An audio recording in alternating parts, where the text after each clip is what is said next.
எல்லோருக்கும் வணக்கம். இன்னைக்கு நம்ம பார்க்கக்கூடிய சப்ஜெக்ட் ஸ்மார்ட் பிஸ்னஸ் ஐடியாஸ். நேற்று வீடியோவில் சொல்லியிருந்தேன், இந்த மாதிரி ஒரு பிஸ்னஸ் நான் ஒரு மாதமாக பண்ணிகிட்ருக்கேன் அப்படின்னு சொல்லியிருந்தேன். அப்போ நிறைய ஆத்மாக்கள் ஃபோன் பண்ணி கேட்டிருந்தாங்க அந்த பிஸ்னஸ் ஐடியா பற்றி. அந்த பிஸ்னஸ் ஐடியா என்னன்றதை தனித்தனியாக சொல்கிறதுக்கு பதிலாக ஒரு வீடியோவாக சொல்லலாம் அப்படின்றதுக்காக இந்த வீடியோ போடுறேன். இப்போ பாருங்களேன், மனிதன் சம்பாதிக்கிறதுக்கு நிறைய வழிகள் இருக்குது. அதில் ஸ்மார்ட்டாக மக்கள் பொதுவாக பண்ணுற 4 விஷயங்கள் பார்க்கலாமே. பணம் வர்றதுக்காக நிறைய பேர் வேலைக்கு போகிறாங்க. ஸோ தொழிலுக்கு போய் வேலைக்கு போய் காலம்பருந்து சாயந்தரம் வரைக்கும் ஒர்க் பண்ணிவிட்டு அதில் வரக்கூடிய மாத சம்பளத்தில் குடும்பம் ஓட்டுறாங்க. இப்போ 100 பேர் இருக்காங்க, அது 90 பேர் இந்த இதில் தான் வருவாங்கன்னு நினைக்கிறேன். ஓகேவா? அப்படின்னா என்ன, ஒரு நாளைக்கு 8 மணி நேரம் வேலை பண்ணுறாங்கன்னா உழைச்சிருக்காரு, அதுக்கு காசு வருது, அதில் குடும்பம் நடத்துகிறார். இது ஒரு டைப்பு. சிலர் வந்து ப்ரொஃபஷனல்ஸாக இருப்பாங்க. அது ஒரு இன்ஜினியராக இருப்பார், சாஃப்ட்வேர் இன்ஜினியராக இருப்பார், சிவில் இன்ஜினியராக இருப்பார். அதாவது சொந்தமாக ஒரு இண்டிவிஜுவல் கன்சர்ன் ரன் பண்ணுவாங்க. ஓகேவா? அவங்க சொந்த ஒன் மேன் ஆர்மி மாதிரி ஒரு ப்ரொப்ரைட்டர்ஷிப் கம்பெனி ரன் பண்ணுவாங்க. அதுலேயும் இவங்க உழைப்பு தான்.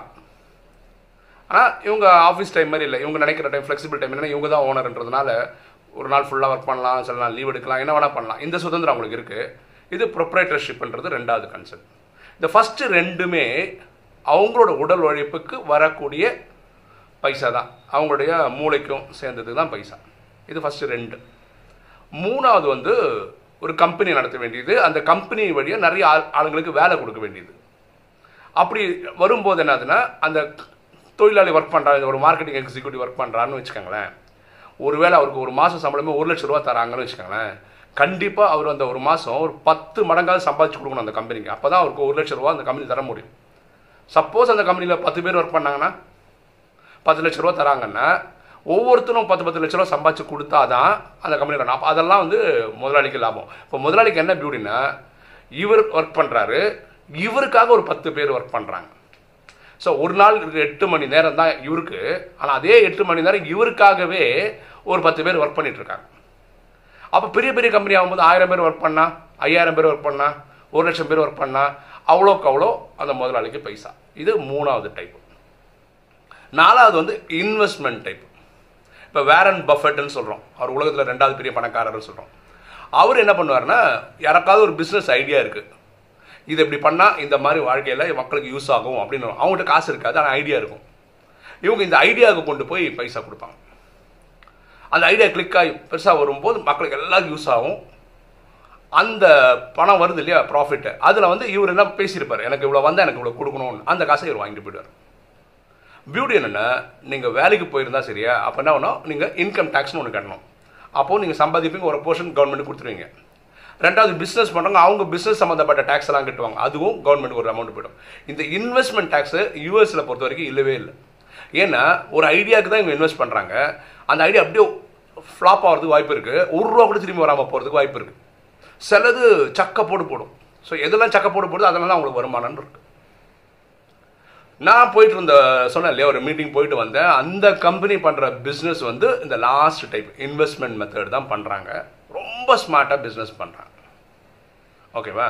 அதான் அவங்க ட்ரேடிங்னு சொல்கிறாங்க. நான் ட்ரேடிங் பண்ணுறோம். இந்த ட்ரேடிங்னு உடனே வந்தோம்னா நமக்கு தோன்ற ஐடியா வந்து ஷேர் மார்க்கெட் இல்லையா, ஃபாரெக்ஸ் ட்ரேடிங், கமாடிட்டி ட்ரேடிங், இதெல்லாம் கிடையாது. அவங்க சொல்கிறது ஒரு பிஸ்னஸ் பண்ணி முடிக்கிறோம், அதை தான் நாங்கள் ட்ரேடிங்னு சொல்கிறாங்க. ஓகேவா? இதில் என்ன பியூட்டின்னா, அந்த அமெரிக்கன் கம்பெனி ஒரு 20-30 வருஷமாக இருக்காங்க மார்க்கெட்டில். அவங்க பேங்க்ஸுக்கெல்லாம் பைசா கொடுத்துட்ருக்காங்க, அவங்களே கடன் கொடுக்குறாங்க. அவங்க இந்தியாவில் இ-காமர்ஸ் பிஸ்னஸ் கொண்டு வராங்க. அதன்படி ஒரு கேட்டட் கம்யூனிட்டி மாதிரி ஒன்று கிரியேட் பண்ணி, அதுக்கு வந்து ஒரு எக்ஸாம்பிள் சொன்னால் 1000 வீடு கட்டித்தரேன், ஃப்ளாட்டு கட்டித்தரேன், வில்லா கட்டித்தரேன், 2 பெட்ரூம் 3 பெட்ரூம் 4 பெட்ரூம்ன்ற மாதிரி கட்டித்தரேன்னு சொல்கிறது தான் ப்ராஜெக்ட். அவங்களோட நான் பிஸ்னஸ்க்குள்ளே போல ஒரு எக்ஸாம்பிள் சொல்கிறேனே, இன்றைக்கி சென்னையில் ஒரு ஃப்ளாட் வந்து 30 லட்ச ரூபான்னு வச்சுக்கோங்க, ஒரு குறிப்பிட்ட இடத்துல. அதே இடத்துல இவங்க வந்து அது 10 லட்சத்துக்கு தராங்க. என்ன ஐடியானா, நீங்கள் 10 லட்ச ரூபா கொடுத்துடணும், மாதம் ஒரு அமௌண்ட் உங்களுக்கு கொடுப்பாங்க, 35 மாதத்துக்கு கொடுப்பாங்க. அந்த அமௌண்ட் பார்த்தீங்கன்னா நீங்கள் கொடுத்த காசு இருக்குல்ல, கிட்டத்தட்ட அதோட 80-90% கொடுத்து திருப்பி கொடுத்த மாதிரி ஆகிடும். 36வது மாதம் உங்களுக்கு அந்த வீடும் கொடுத்துருவோம். கிட்டத்தட்ட நம்ம ஒரு 1 லட்சம் 2 லட்சம் 3 லட்சம் ரூபாய்க்கு 30 லட்ச ரூபா ப்ராப்பர்ட்டி வாங்கிட்டோம். 3 வருஷத்துக்கு அப்புறம் அந்த ப்ராப்பர்ட்டியோட இடத்தோட வேல்யூ இதெல்லாம் போகும்போது 50 லட்சம் கூட போயிருக்கலாம். இது ஸ்மார்ட்டான ஐடியா. இப்போ கேள்வி எப்படி வருதுன்னா, எப்படி உங்களால் சாதிக்க முடியுது? அது அவங்க என்ன சொன்னாங்க, நாங்கள் என்ன ட்ரேடிங் பண்ணுறோன்றது எக்ஸாம்பிள் சொன்னாங்க. அவங்க ஆயில் அண்ட் கேஸ் பண்ணுறாங்க. ஓகேவா? அது ஒரு எக்ஸாம்பிள் சொல்லுவாங்க. நான் தான் அந்த கம்பெனின்னு வச்சுக்கோங்களேன். என்கிட்ட ஒரு கண்டெய்னர் இருக்குது, நிறைய பேரல் இருக்குது.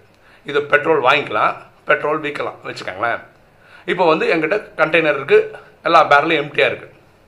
நான் என்ன பண்ணுறேன், பெட்ரோல் தர்றவர்கிட்ட கேட்குறேன், நீங்கள் இதெல்லாம் ஃபில் பண்ணி கொடுங்க, எல்லாம் ஃபில் பண்ணி கொடுங்கன்னு கேட்குறேன். அப்போ ஒரு கண்டெய்னர் ஃபுல்லாக இருக்குது. எல்லாம் எக்ஸாம்பிள் தான் பேசுகிறோம். அவங்க என்ன சொல்கிறாங்கன்னா, $1,00,000 தேவை அப்படின்னு சொல்கிறாங்கன்னு வச்சுப்போம். நான் சொல்கிறேன், என்கிட்ட $1,00,000 இருக்குன்னு சொல்லி நான் பேங்க் ஸ்டேட்மெண்ட்டை காட்டுறேன். யாருமே பேங்க் ஸ்டேட்மெண்ட்டை நம்பி தரமாட்டாங்க. அப்போ என்னுடைய பேங்க்கு அவங்க சொல்லுவாங்க, ஆமாம் இவங்ககிட்ட இருக்குது, அது SBLCன்னு சொல்கிறாங்க, stand by letter of credit. பொருள் கிடச்சிதுன்னா உங்களுக்கு அந்த காசு வரும், இதுக்கு நாங்கள் கேரண்டி பேங்க் நிற்பாங்க. அதான் SBLC. அப்போது எங்கிட்ட அக்கௌண்ட்டில் பைசா இருக்குது, அது பேங்க் வந்து ஆமாம் இருக்குது, இந்த டீல் முடிகிற வரைக்கும் எங்கெங்க எடுத்து செலவு பண்ண மாட்டாருன்றது பேங்க் கேரண்டியாக இருக்கும்.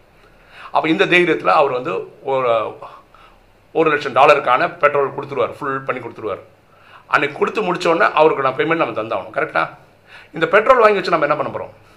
அதுக்கு முன்னாடியே இதை வாங்கிக்கக்கூடிய ஒருத்தர்கிட்ட நான் ஏற்கனவே நெகோஷியேட் பண்ணி பேசி வச்சுருப்பேன். நான் என்ன பேசி வச்சுருப்பேன்னா, $1,50,000 நான் பெட்ரோல் கொடுக்குறேன், வாங்கிக்கிறது தான் இஷ்டம் தான் வாங்கன்னு. அவன் நான் சொன்னான், பெட்ரோல் கட்சா போதும் கொடுங்கன்னு சொல்கிறாங்கன்னு வச்சுக்காங்களேன். அப்போ நான் என்ன உங்ககிட்ட காசு இருக்குன்றது கணக்கு காட்டணும். அவன் என்ன பண்ணுவான், அவன் பேங்க் அக்கௌண்ட் எடுத்து காட்டுவான். அது உன் பேங்க் அக்கௌண்ட் காமிச்சா பத்தாது. அவங்க பேங்க் என்ன பண்ணும், நாங்கள் நீங்கள் பெட்ரோல் கொடுத்துட்டீங்கன்னா அவங்க காசு தருவாங்க. புரியுதுங்களா? அப்போது கொடுக்குறதுலையும் வாங்குறவரை நான் முன்னாடியே பிளான் பண்ணி வச்சுருப்பேன். இது நெகோஷியேட் பண்ணுவேன். $1,00,000 $1,50,000 கிடைக்கணும்னு அவசியம் கிடையாது. 20% மார்ஜின், 30% மார்ஜின், இனிமேல் 100% மார்ஜின் கிடைக்கும்ன்றாங்க. அது எப்போ ரேராக கிடைக்குமா இருக்கும். ஸோ ஒரு பிஸ்னஸில் 20% 30% சாதாரணமாக கிடைக்கும் அவங்களுக்கு. அப்போ ரியல் பிஸ்னஸ் நடக்குது. அப்போ என் பேங்க்கில் இருக்க பணம் இவங்ககிட்ட காட்டுறதுக்காக வச்சுருக்கேன், இருக்குது என்கிட்ட காசுன்னு காட்டுறது. இவர் பெட்ரோல் தராரா, அன்றைக்கி இவங்க பெட்ரோல் போடும்போது இவருக்கு ஃபோன் பண்ணி பாரு பெட்ரோல் நிரப்பிட்டு இருக்கோம் அப்படின்னு சொல்லிவிடுவோம். உன் பைசா கொடுத்துட்டீங்கன்னா நீ எடுத்துகிட்டு போகலான்னு. உடனே அவன் பைசா இந்த டீல் பண்ணி முடிச்சு வரணும்னா அவன் $1,50,000 நம்ம அக்கௌண்ட்டில் போட்டுருவான். $50,000 நமக்கு, $1,00,000 அவருக்கு. அப்போ நம்ம பணம் அப்படியே இருக்குது. இந்த நம்ம பணம் நம்ம $1,00,000 சொல்கிறோம் இல்லையா, இதோடைய கான்செப்ட் இது தான். என்னென்னா, இங்கே சொன்னேன் இல்லையா, ஒரு வீடு வாங்குறாங்கன்னு $10,00,000 ப்ராப்பர்ட்டினா, 10 லட்சம் ப்ராப்பர்ட்டி நிறைய வேலை இருக்குது. அதாவது கவர்மெண்ட்டுக்கு ஃபீஸ் அடைக்கணும், அந்த இதெல்லாம். அதில் ஒரு $3,00,000 ஏதாவது கவர்மெண்ட் ஃபீஸ்க்கே போயிடுச்சு. $7,00,000 தான் இருக்குன்னு வச்சுக்கோங்களேன். $7,00,000 தான் இந்தியன் ருப்பீஸ் இருக்குன்னு வச்சுக்கோங்களேன். இப்போ $1 $70 $1,000 70,000. ஸோ $10,000 நம்ம சொல்கிற இந்த $7,00,000 வந்துடுது. அப்போது ஒரு 10 பேர் போட்டால் இவங்க இந்த சொன்ன இங்கே $1,00,000 கிட்ட கணக்கு வருதா? 10 லட்சம் 20 எவ்வளோ பேர் தேவைப்படுதோ. அப்போ இவங்க ஒரு டீலில் 20% 30% சம்பாதிச்சானா இது அதிகமான மடங்கு வந்துடுது. இப்போ இவங்களுக்கு எவ்வளோ தராங்க? ஒரு கம்மியான அமௌண்ட் தான் தராங்க, ஒரு ஃபிக்ஸ்டு அமௌண்ட் தான் தராங்க. ஸோ இவங்களால் கண்டிப்பாக கொடுக்க முடியும். அதான் அவனை சொன்னால் நான் மாதம் மாதம் பிஸ்னஸ் பண்ணணும்னு இல்லை, ஒரு டீல் இந்த மாதிரி பண்ணி முடிச்சாவே ஒரு ப்ராஃபிட்டபிள் பிஸ்னஸ் தான். எங்கள் பைசா ₹1 நாங்கள் எடுத்து செலவு பண்ணுறது கிடையாது. வெறும் பேப்பராகவே காட்டுவோம், இங்கேருந்து பைசா வாங்கிடுவோம், ஒரு பொருளை வாங்கிடுவோம், கொடுத்துருவோம். இதுதான் நாங்கள் பண்ணுறோம். ரொம்ப மக்கள் பயங்கர ஸ்மார்ட்டாக யோசிக்கிறாங்க. இந்த கேட்டட் கம்யூனிட்டியில் வேறு என்ன பண்ணுறாங்கன்னா, ஒரு ஸ்கூல் கொண்டு வராங்க, ஒரு CBSE ஸ்கூல், அது இன்டர்நேஷ்னல் லெவல் ஸ்கூல் கொண்டு வராங்க. ஒரு குழந்தைக்கு வந்து இப்போ இருக்கிற நிலைமைக்கு எப்படின்னா $1,00,000 LKGக்கே ஃபீஸ் கட்டுறாங்கன்னா 12th ஸ்டாண்டர்ட் வரைக்கும் பாருங்களேன் எங்கேயோ போய் நிற்கும். அவங்க என்ன சொல்கிறாங்க, நீங்கள் LKG படிக்கும்போது $4,00,000 கொடுங்கன்றான். இன்டர்நேஷ்னல் ஸ்கூல் வந்து 12th ஸ்டாண்டர்ட் வரைக்கும் அதே $4,00,000 கொடுத்து முடிச்சுருவாங்க.